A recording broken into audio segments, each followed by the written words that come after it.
Bonjour à toutes et à tous, bienvenue sur Grand Lille TV. À suivre dans un instant l'intégralité de la conférence de presse du LOSC ce midi au domaine de Luchin.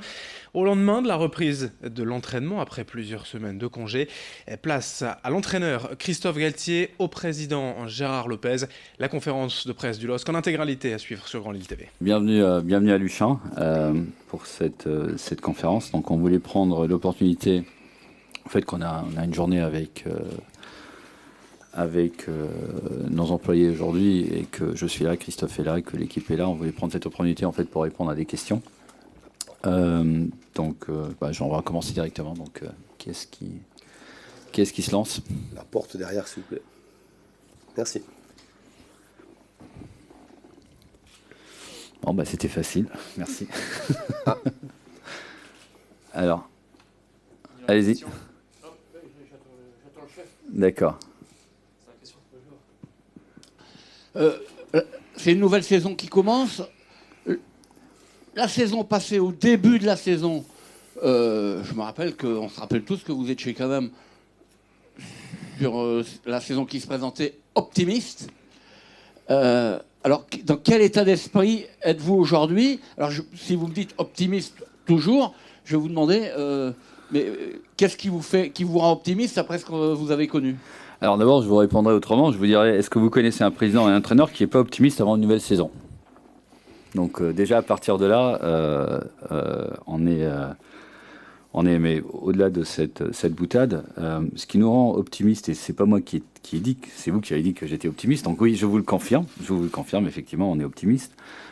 C'est plusieurs choses. D'abord, c'est qu'on a appris de nos erreurs, et ça c'est important.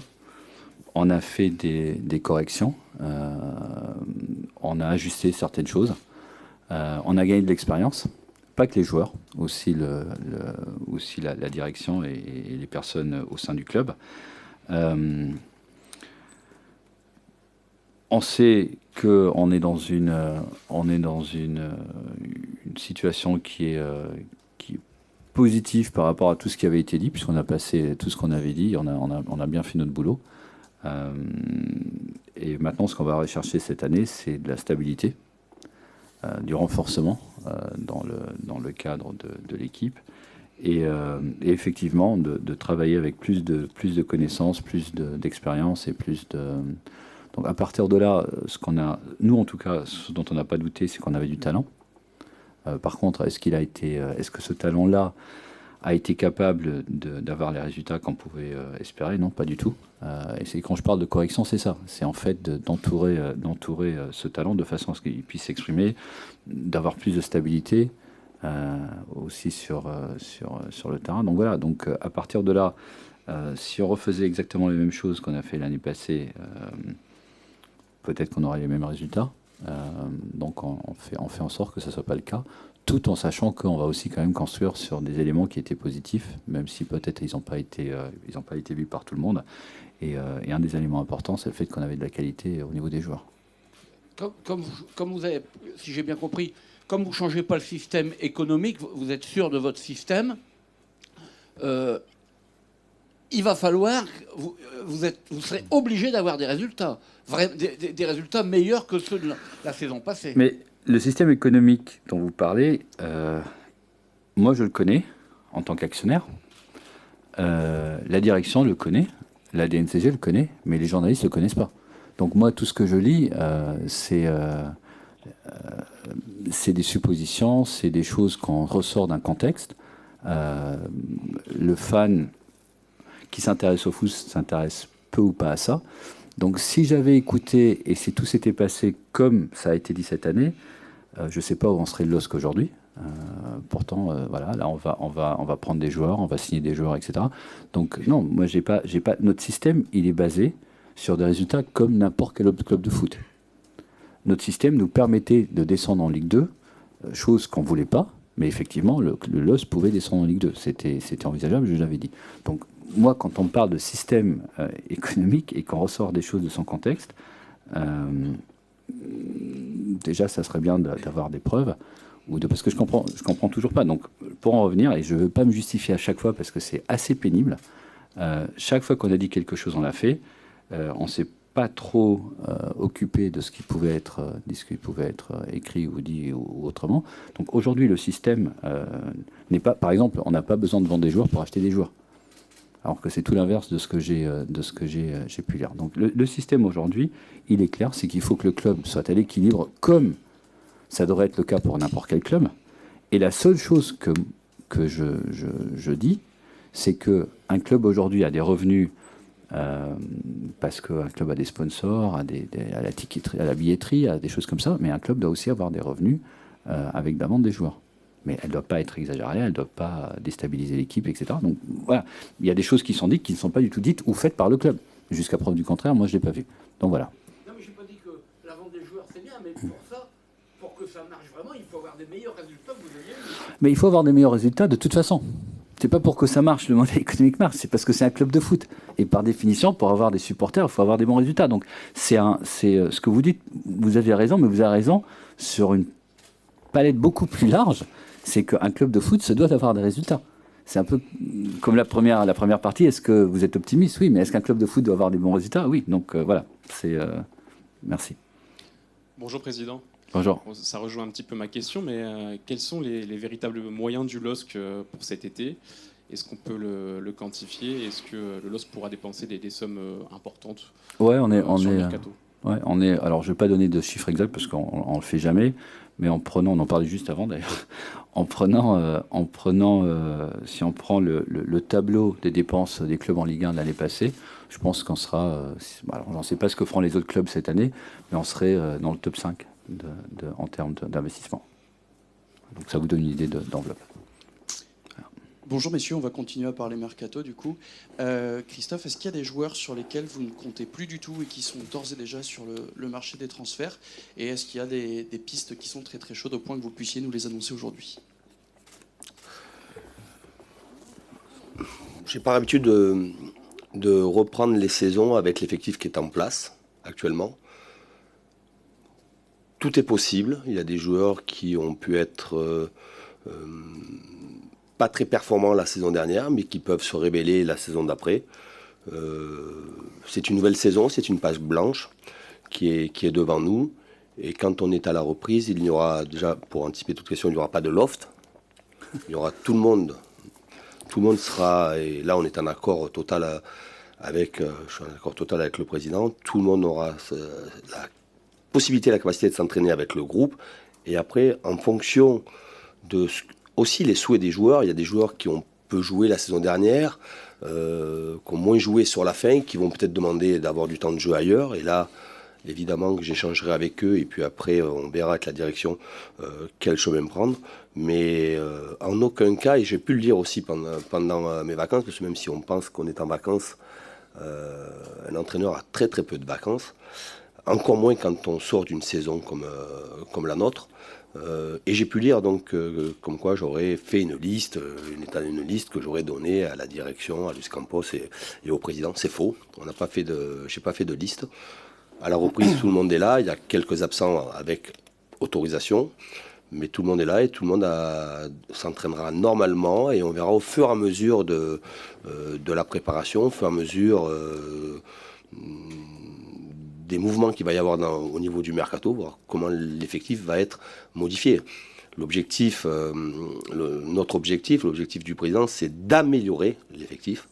Et dans ce sens-là, ça travaille depuis un certain moment. Mais il y aura automatiquement des départs parce qu'il y a des joueurs qui sont pas heureux dans la situation et qui vont demander à partir. On a empêché aussi l'an dernier au mercato d'hiver pour les raisons que l'on connaît. On a fait en sorte de faire partir personne. Peut-être que ça sera sûrement différent lors de ce mercato d'été. Concernant les pistes et les joueurs sur lesquels le club travaille, bien évidemment que tout ça reste confidentiel. Vous paraissez bien informés, tous les médias, mais vous vous trompez aussi.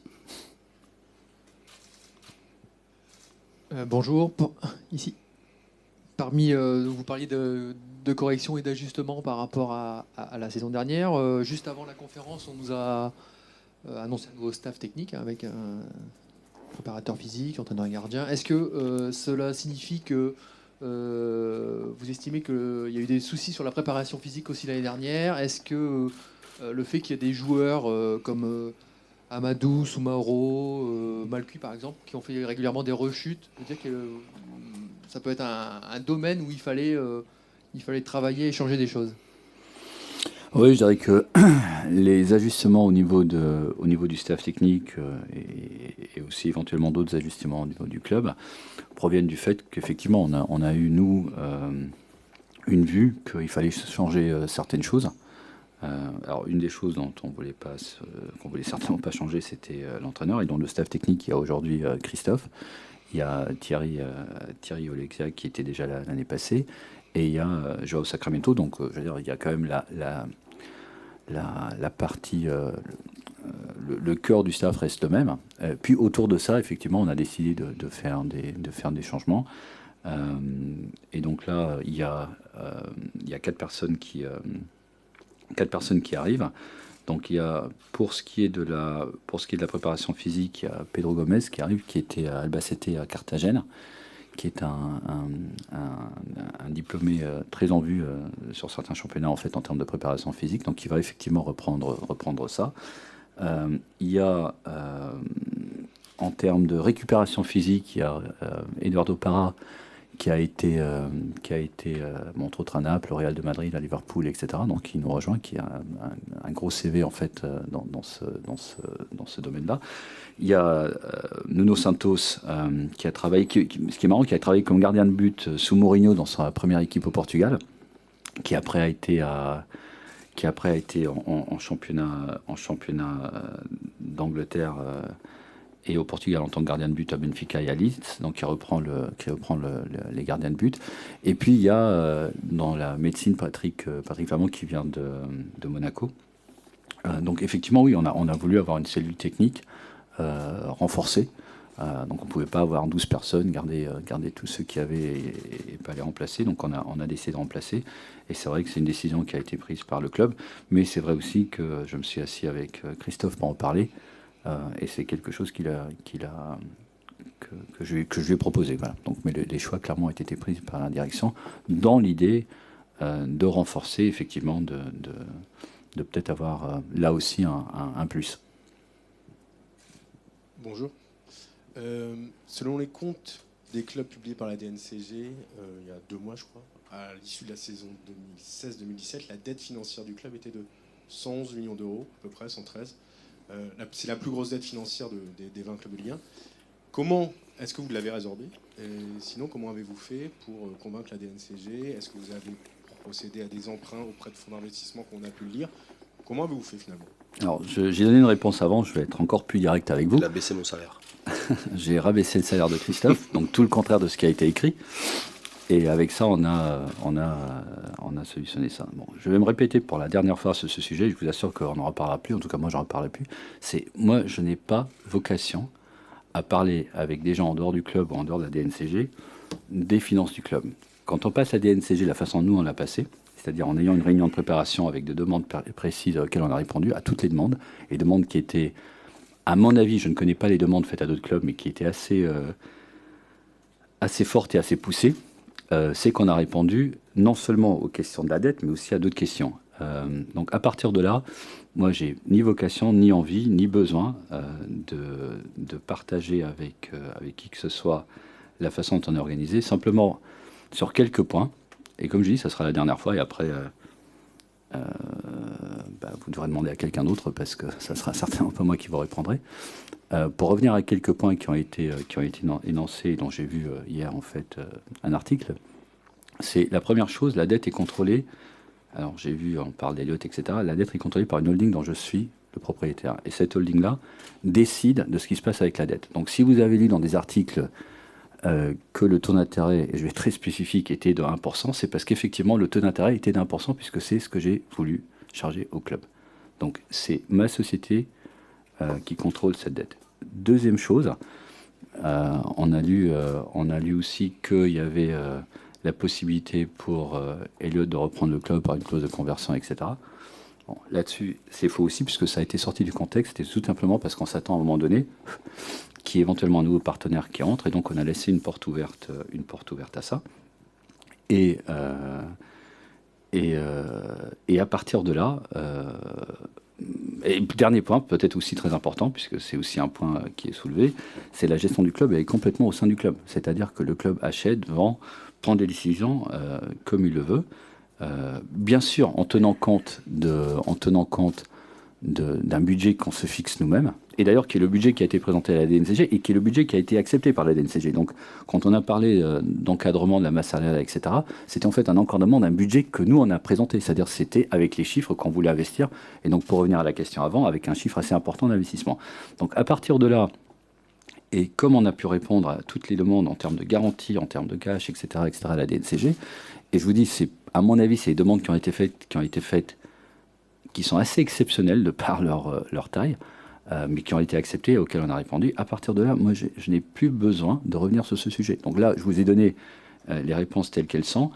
Et voilà. Donc aujourd'hui, on sait que le club est dans une situation financière qui est bonne, avec des moyens d'investir, avec effectivement une envie de vendre, parce que j'aimerais que le club arrive à un équilibre financier, ce qui devrait être le but de toute façon pour tous les clubs. Après, le fait qu'on puisse investir et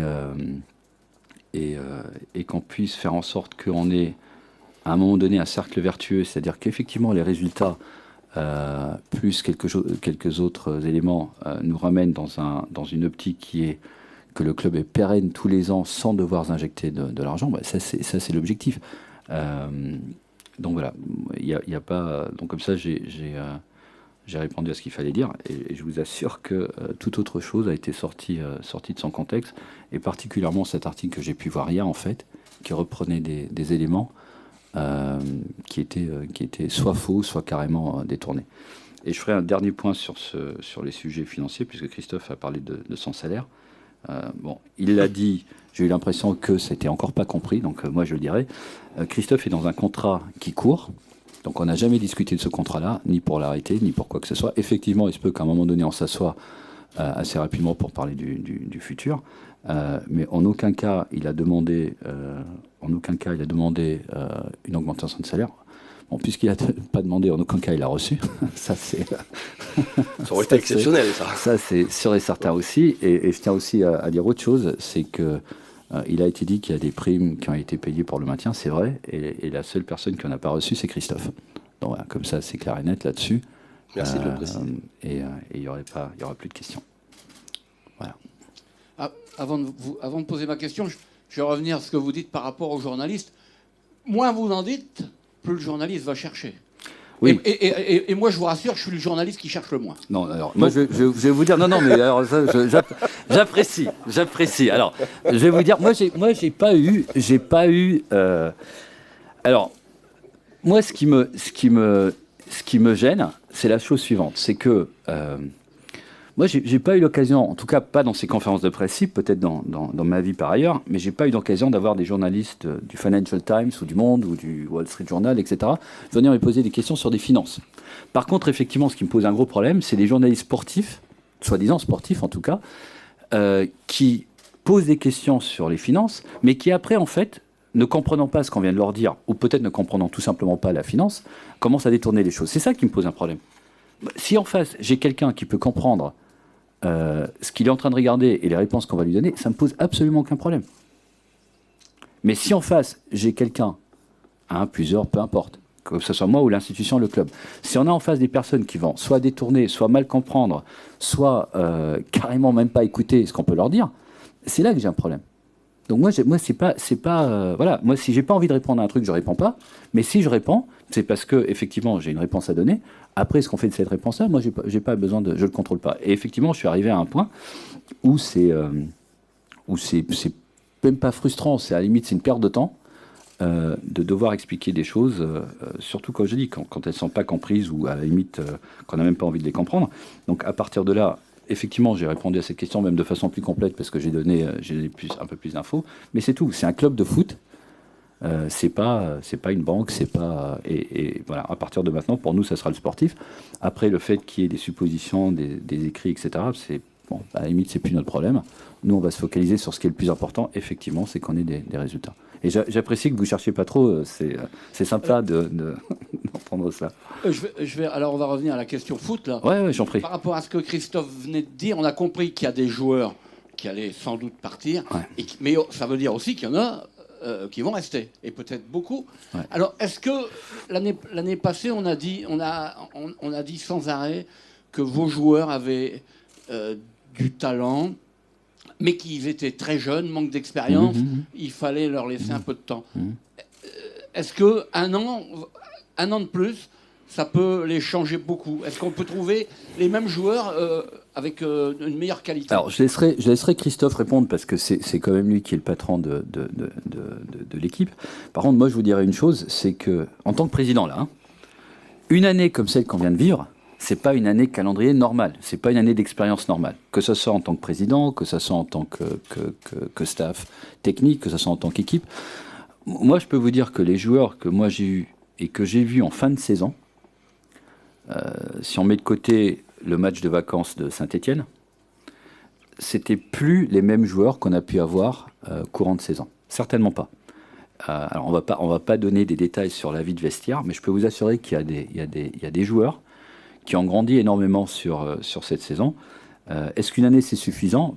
C'est toujours moins que 2-3 ans, mais une année comme celle que nous on vient de vivre, je peux vous dire que c'est une année qui est éprouvante et qu'effectivement ça forme. Après, sur est-ce que c'est suffisant? Oui, dans certains cas, peut-être pas dans d'autres. C'est pour ça qu'on veut renforcer le groupe. Mais pour là, je laisse Christophe répondre parce que c'est lui qui est en contact des joueurs et c'est lui qui sait comment ils ont grandi et où ils en sont aujourd'hui. C'était une question pour Christophe d'ailleurs. Ah, pardon, vous me regardiez moi, donc j'ai pensé que c'était pour moi. Voilà. Vous n'avez pas une question sur la finance pour moi? Vous êtes servi.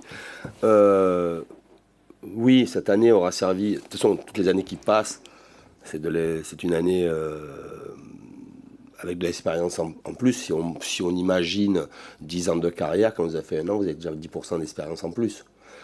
Évidemment qu'on apprend plus facilement et plus rapidement quand il y a la réussite. Mais je crois aussi que quand on vit une saison aussi difficile, ça permet de gagner en maturité plus rapidement. Et ça, c'est un élément important. Vous dire qu'on souhaite et que je souhaite repartir avec un effectif aussi jeune, ça serait vous mentir. Et c'est dans l'esprit de tout le monde ici au club, notamment du président, c'est évidemment de renforcer l'équipe en termes d'expérience, en termes d'expérience, tout à fait. Mais, et là je rejoins le président aussi, sur la fin de saison, évidemment qu'on ne parlera pas du dernier match, mais sur la fin de saison, sur des matchs décisifs, il y a des joueurs qui se sont découverts avec des qualités, humaines et une personnalité. Ils sont allés chercher au plus profond d'eux les qualités qu'il fallait avoir dans ce genre de match. Et ça, il faut le retenir. Alors, l'apprentissage, c'est jamais linéaire, on ne progresse jamais comme ça, on ne peut pas, non, ça monte, il y a une cassure et puis on rebondit. Et on a su, et certains joueurs ont su rebondir et avoir l'impulsion au moment important de la saison. Et je l'ai retenu, mais je suis convaincu que tous auront beaucoup appris sur la saison qui s'est déroulée. La saison dernière, vous avez beaucoup reproché, je parle plutôt là au président, d'annoncer le top 5 comme objectif pour la saison. Est-ce que cette année, vous avez un objectif à annoncer ou vous attendez de voir quand même? Non, on a aussi critiqué la saison d'avant pour avoir terminé à la 11e place avec un effectif ou avec un 11 titulaire qui n'était pas loin des 30 ans de moyenne d'âge. Donc une fois qu'on a ça, une fois qu'on a investi, une fois qu'on continue à investir, une fois qu'on va faire venir des joueurs un peu plus expérimentés, se dire que, et je l'ai déjà dit en interview et je l'ai déjà dit en interne aussi, se dire qu'on va finir 11e si je prends cette place-là, c'est pas exactement un objectif, c'est même pas crédible. C'est-à-dire que si je rentre dans le vestiaire où je m'assois avec Christophe et je dis voilà Christophe, allez, 11e cette saison, c'est bon, c'est n'importe quoi. Donc à partir du moment où on n'est pas 11e, 12e ou 13e, en tout cas c'est pas l'objectif, on est dans le top 10. Et une fois qu'on est dans le top 10, on n'est plus dépendant de nous-mêmes, on est dépendant aussi de ce que font les autres et tout ça. Et après, on va voir. Pourquoi est-ce qu'il a été dit le top 5 l'année passée? C'était pour les mêmes raisons, et peut-être qu'on aurait dû, pas peut-être, certainement, qu'on aurait dû être plus méfiant sur la façon de s'exprimer. Mais voilà, mais rien n'a changé, dans le sens où c'est pas le top 5, top 4, top 6, top 7. Et Christophe me disait avant, parce qu'on en parlait, il me disait, si je vous dis ça, vous allez retenir le top 5, top 6. C'est pas ça. C'est que si on part du principe qu'on devrait intégrer le top 10, à partir de là, si on prend l'exemple de Nice cette année, ils tiennent la 4e place pendant un bon moment, et puis tout à coup, ils terminent 7e. Donc, et l'inverse aurait pu se passer aussi. Donc, on n'est plus, il n'y a pas de boule de cristal. Et on n'a jamais eu envie de jouer Madame Irma l'année passée.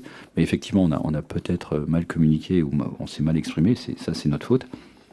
Mais ce qui est sûr, c'est qu'en renforçant l'équipe, en ayant plus d'expérience, mais aussi plus d'expérience avec des joueurs existants, en ayant peut-être à travers ça un talent qui va s'exprimer plus librement, c'est clair qu'on ne doit certainement pas s'attendre à une saison comme celle qu'on vient de vivre cette année. Et comme j'ai dit, à partir de là, si on doit jouer de par les investissements, de par le talent, de par ce qu'on a fait il y a 2 ans avec une équipe qui était beaucoup plus âgée, bien sûr beaucoup plus expérimentée, mais qui a été énormément critiquée pour d'autres raisons, en termes de jeu, etc. À partir de là, si on veut intégrer le top 10, après on verra ce qui va se passer. Mais c'est clair que si j'avais quelque chose à vous dire, oui, c'est le top 10, et puis on verra. Ouais. Christophe, la saison dernière, vous regrettiez pas mal le manque de cadre dans cet effectif. On a compris, entre autres, dans vos paroles, que apparemment Ibrahim Amadou, ce serait difficile de le retenir, puisque vous parliez d'envie d'ailleurs de personnes que vous avez retenues au mercato hivernal. Il y a d'autres, évidemment, joueurs qui ont été majeurs, notamment sur la fin de saison, qui ont sûrement des pistes. Est-ce qu'il y a des joueurs que vous voulez garder? Est-ce que vous ne craignez pas de reperdre, de recommencer avec plus aucun cadre que vous aviez l'année dernière? C'est le cas de la quasi-totalité des entraîneurs aujourd'hui. Aujourd'hui, vous n'avez plus un entraîneur qui dit je garderai un tel et un tel. Il va y avoir l'offre et la demande. Et comme l'a si bien dit le président, à un certain moment, il y a des offres qui ne vont pas se refuser. Quand j'étais dans un autre club, chaque année, je voulais garder un tel, et puis d'un coup, il y a une offre qui arrivait. Et généralement, elle arrive très très tard, et c'est pour ça qu'il faut surtout bien anticiper, et vous êtes obligé de céder à l'offre qui se présente, le joueur veut y aller, et le club, pour vivre, les clubs ont besoin de vendre. Donc ça, c'est clair. Mais bien évidemment qu'il y a des joueurs que je souhaite conserver, mais les joueurs que je souhaite conserver risquent d'être les joueurs les plus sollicités. Mais je crois aussi en la capacité du club et du président de pouvoir garder les joueurs qui ont été très importants la saison dernière et qui ont été surtout très décisifs dans les matchs, très présents dans les matchs décisifs et qui ont montré une réelle capacité à pouvoir être aussi des cadres avec un peu plus d'expérience. Voilà. Mais vous dire... je veux garder celui-ci. Déjà, ce n'est pas dans mon esprit et ma philosophie. Et sur ça, je suis en accord total avec la direction du président. Aujourd'hui, il est impossible. On va prendre le cas de Nicolas Pepe, qui a été très important, puisque derrière votre question, j'ai entendu le nom de Nicolas, bien évidemment, qui a été très important sur la première partie de saison difficile. La deuxième, il a été très important. J'ai vu qu'il a été impliqué sur 24 buts. Il a été impliqué 16 fois. Évidemment que c'est un élément que tout entraîneur, même s'il y avait eu quelqu'un qui avait dû me remplacer, il aurait dit au président, je veux garder... Faites en sorte de pouvoir garder Nicolas. Mais je sais qu'au club, on souhaite garder Nicolas. Après, vous savez, il peut arriver une offre et pas une offre qui peut arriver, qui sera acceptée parce qu'elle sera exceptionnelle. Je suis mon négociateur, non? Absolument. Non, voilà, pour répondre à votre question, voilà. Mais j'ai confiance en ce qu'on va faire, ça c'est sûr. Coach, au niveau de la préparation, on a eu le programme cette semaine. On s'aperçoit par rapport à l'an dernier où tout s'était très bien passé, mais les adversaires étaient quand même moins huppés. Et on s'était rendu compte, après un très bon premier match, que les difficultés ont commencé au deuxième match. On était déjà mi-août, alors que là, on va s'étalonner. Enfin, vous allez vous étalonner contre le FC Porto, contre Everton, a priori contre Leicester. Donc c'est quand même une Betis de Séville, normalement aussi. Le Betis, on ne le savait pas encore. Donc c'est une préparation qui va permettre de s'étalonner dès le mois de juillet, de savoir où on en est, et peut-être, si certains joueurs ne sont pas encore arrivés, de cibler des profils qui pourraient compléter votre équipe. J'ai pas poussé le vice aussi loin, mais non, je souhaite souvent jouer contre des équipes étrangères parce que ça permet aux joueurs de ne pas être dans un match amical avec un grand A, c'est-à-dire jouer contre des potes dans un contexte touristique. Quand on joue contre des équipes étrangères, on connaît personne en face, quasiment personne, et on est dans des cultures totalement différentes, ce qui impose une implication totale, ce qui nous permettra, je l'espère, et c'est aussi l'objectif du choix de ce genre de match, de rentrer plus rapidement dans la compétition. Coach, en termes de profil, Loïc Rémy, c'est quelqu'un qui peut vous intéresser, pour l'expérience notamment? Oui, j'ai vu qu'il apparaissait dans les médias ces derniers temps. C'est un joueur que j'ai connu moi très jeune à Lyon, lors de mon passage à Lyon. C'est un joueur qui a de l'expérience, qui a de la qualité, qui a une certaine valeur humaine. Mais il y en a d'autres aussi qui sont comme ça, qui n'ont pas été cités. Donc vous focalisez sur Loïc Rémy. Mais voilà, rien de particulier. Mais je connais le joueur, je connais son parcours. Je sais ce qui s'est passé l'année dernière entre Las Palmas et Retafe. Mais je sais aussi ce qui s'est passé sur beaucoup d'autres joueurs et d'autres attaquants. Oui. Et une question pour vous, Gérard Lopez, parce qu'on a compris aussi que vous allez vous exprimer, et déjà la saison passée, vous n'êtes pas exprimé souvent. Alors, cette question, elle n'est pas économique, mais c'est une question... Le LOSC compte dans le milieu, comment je pourrais dire, politico-économique de la région. Le LOSC, c'est quelque chose de très, très important. On l'a vu toute la saison où ça ne marchait pas, tout le monde est en foufelle. Comment ça va se passer? Et on vous reproche dans ces milieux-là, que je connais un peu, on vous reproche à vous, ce qu'on ne reprochait pas à Michel Sézou, c'est d'être jamais présent. Vous venez au match, vous repartez chez vous, vous êtes dans le microcosme économique de la région, vous n'êtes pas rentré. C'est vrai. C'est vrai, je passe beaucoup de temps avec le club. Effectivement, je ne suis pas rentré dans le microcosme économique local, ce qui ne m'a pas empêché de passer du temps et de rencontrer des gens comme Martine Aubry ou Damien Castelin, etc. Donc, ou même d'autres personnes qui sont plus, on va dire, plus proches du club parce que c'est des partenaires du club. Après, est-ce que je dois, moi, être plus présent effectivement dans ce microcosme? J'en suis pas sûr. Surtout parce que je pense que là, pareil, les gens ne savent pas qui je connais, qui je connais pas, qui je fréquente pas. Et je peux vous dire que je fréquente quand même pas mal de monde de la région lilloise. Et qu'effectivement, peut-être que je ne fréquente pas ceux qui disent que je ne suis pas très présent. Pas peut-être, même certainement. Après, ça n'empêche que j'échange avec des personnes qui, à mon avis, sont importantes pour le club. Et je continuerai à le faire. Maintenant, est-ce que je... Après, c'est le caractère aussi. Est-ce que je ressens, moi, cette absolue... ce besoin absolu d'être tout le temps visible, présent, etc. C'est pas mon truc. Je veux dire, moi, j'ai pas un compte Twitter pour répondre aux autres présidents. J'ai pas de Facebook.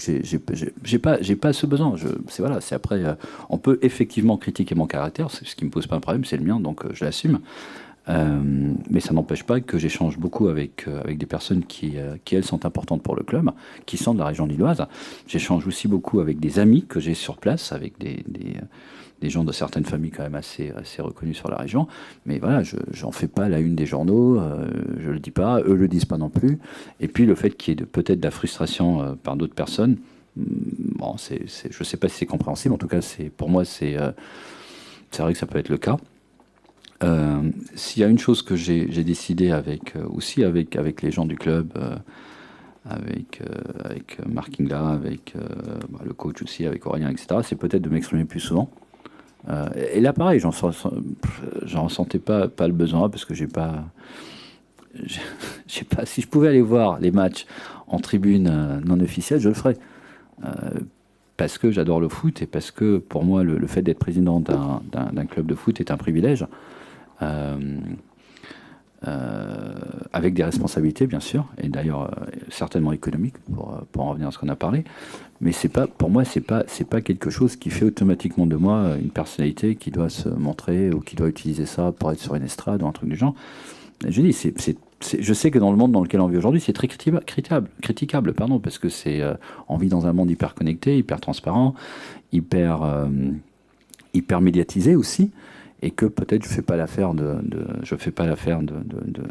certains médias ou de certaines personnes, mais ça n'empêche que j'entretiens de très bonnes relations avec des personnes très importantes sur la région, que j'apprécie beaucoup d'ailleurs, qu'on se parle, qu'on se voit, qu'effectivement on a échangé pendant les moments difficiles la saison passée. Et je respecte aussi beaucoup que ces personnes-là ne l'étalent pas non plus. C'est-à-dire autant que moi j'en parle pas, elles n'en parlent pas non plus. Et c'est peut-être de là que vient aussi une partie de la frustration, c'est que les gens ne le savent pas. Mais voilà, je pense que j'ai répondu. Effectivement, j'ai pris une décision de un peu plus parler cette année.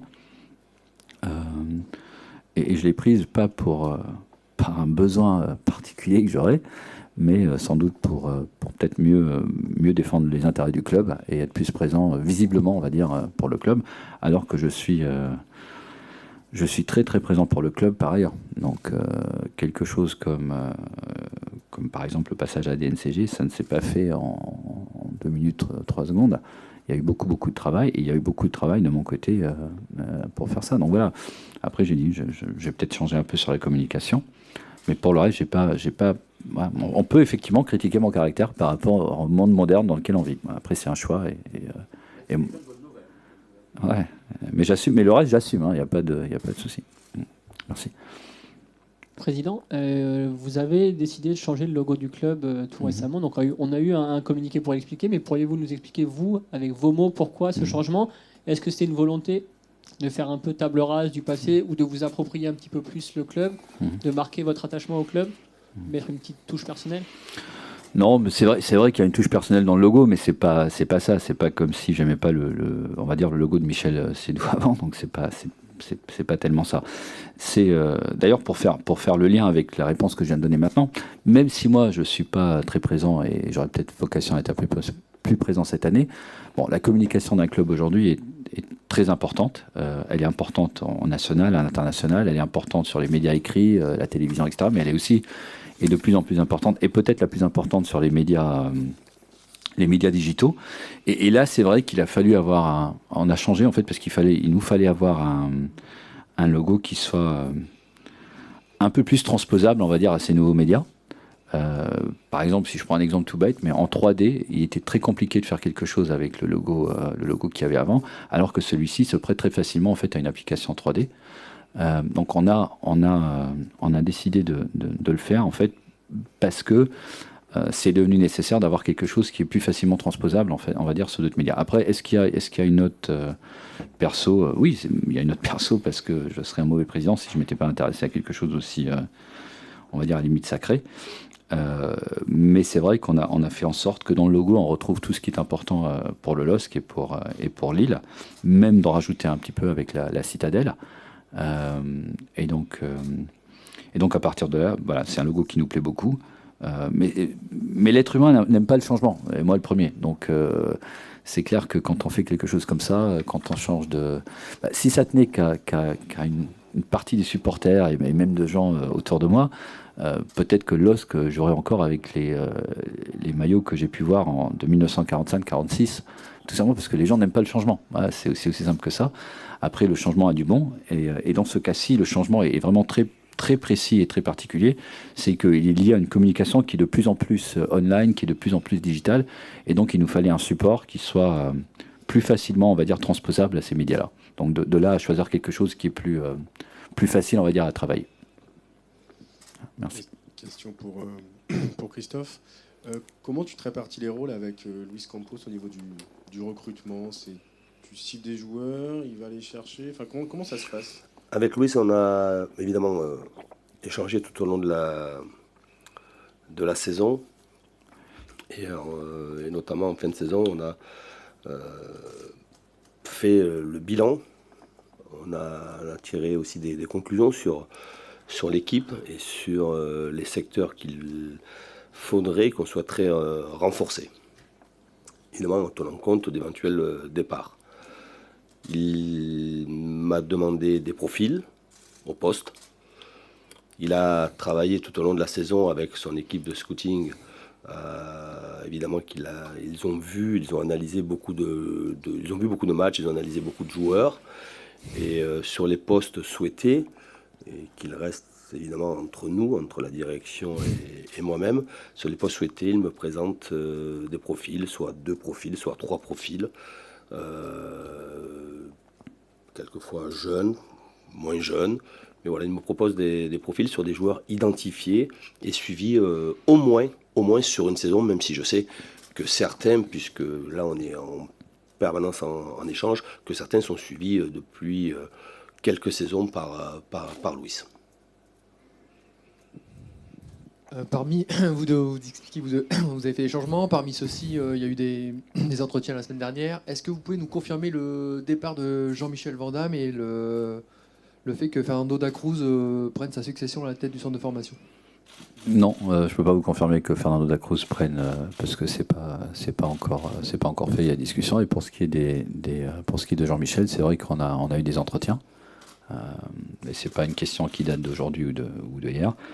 Et voilà, on en est en entretien avec Jean-Michel. Il n'y a pas de confirmation de quoi que ce soit pour l'instant.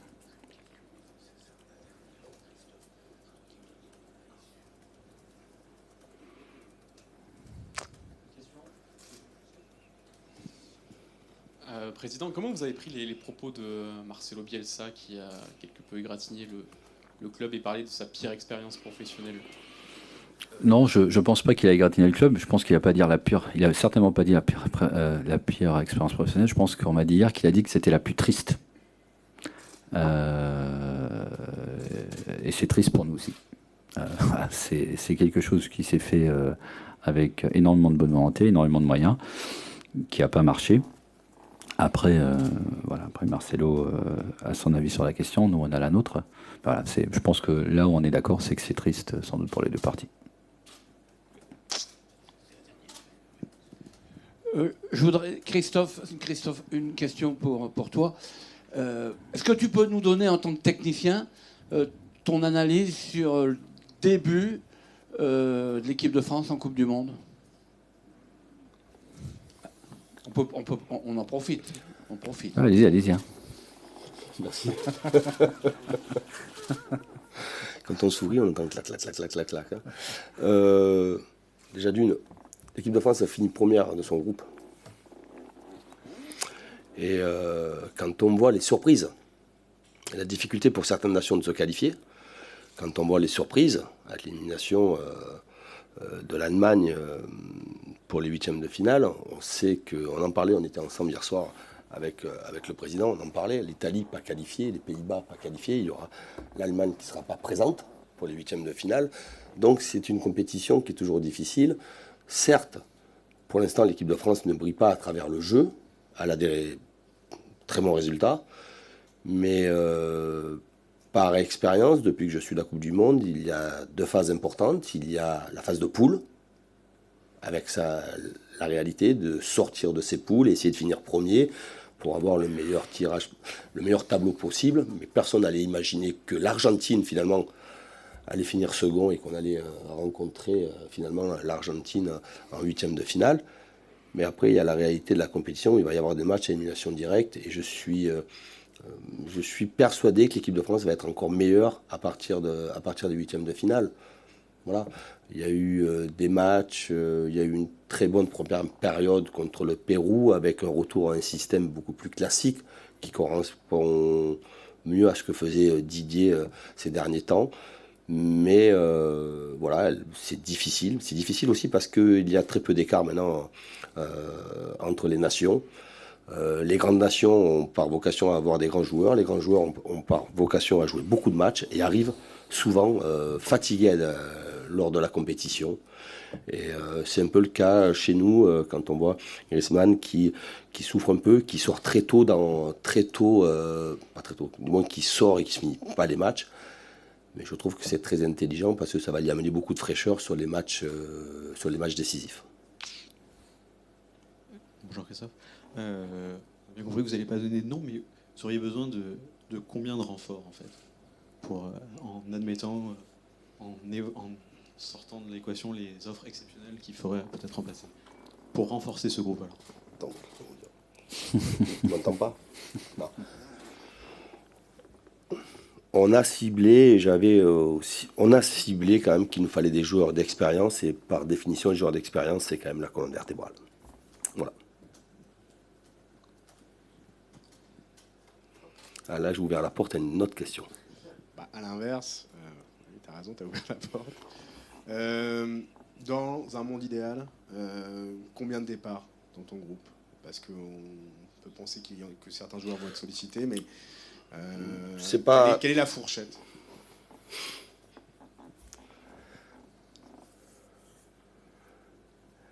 Hier, on était au restaurant et j'ai eu beaucoup de fourchettes quand même. C'est vrai, non? Donc, non, on est sur une saison normale, pas avec des matchs européens. On a au début de la saison 40 matchs, 38 de championnat, 2 de coupe. J'espère qu'on en aura beaucoup plus. Mais je ne veux pas qu'il y ait d'embouteillage. Il faut laisser aussi la place à certains jeunes joueurs de la saison dernière de pouvoir aussi s'exprimer encore. Et me retrouver avec 20 joueurs, ça me paraît suffisant. Je veux bien joueur de champ, hors gardien. Et dans ces 20 joueurs-là, évidemment, intégrer des jeunes du centre de formation qui ont évolué aussi avec moi lors de certaines séances, sur qui on a un regard important.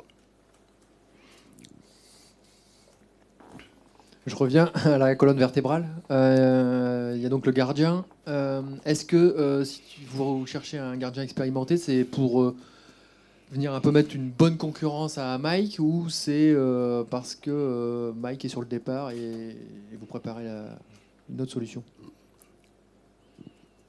Non, je ne pense pas que Mike soit sur le départ.